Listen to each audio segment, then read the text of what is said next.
If you want to find a point of Jewish heroism in this week's Parsha, Parshat Shelach, you need look no further than Kalev ben Yefuneh.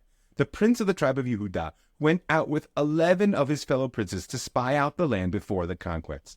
Now, Kalev embodies the quality of Hebrew heroism, right? The Ivri, who has its origins in Abraham, who stood on one side, Ever Zeh, and the whole world stood on the other. He looked the world in the face and said, yes, you're all wrong when it comes to idolatry. Now, this type of conceptual courage, the ability to be other than the entire world, is a characteristic of Jewish heroism and is the model of the Ivri. And Kalev did the exact same thing. All of the spies, leading aside Yehoshua, of course, has his own story, had one opinion. They were filled with fear, and that fear allowed them to see the world through its lens. As they said, we were like grasshoppers in the eyes of the inhabitants. How did they know what they looked like to others? The answer is they didn't. They let their fear speak for them and to shape their worldview.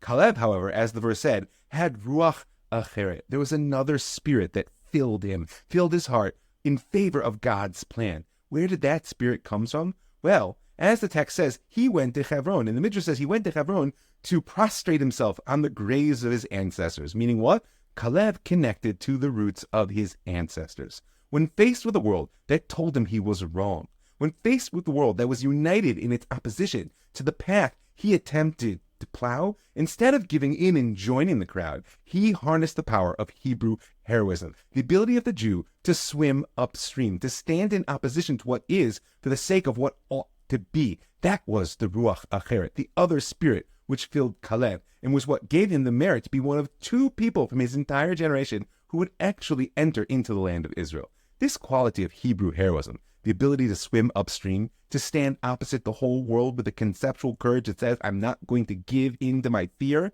and accept that which I know is false, is something which we all need to harness. So if you find yourself facing fear in the classroom, in the boardroom, online, or simply in a social situation where the whole world is telling you one thing, don't be afraid to dig down deep to the roots of Hebrew heroism, to tap the spirit of your ancestors and tell them you're all wrong. A Jew swims upstream, and we know what we need to do.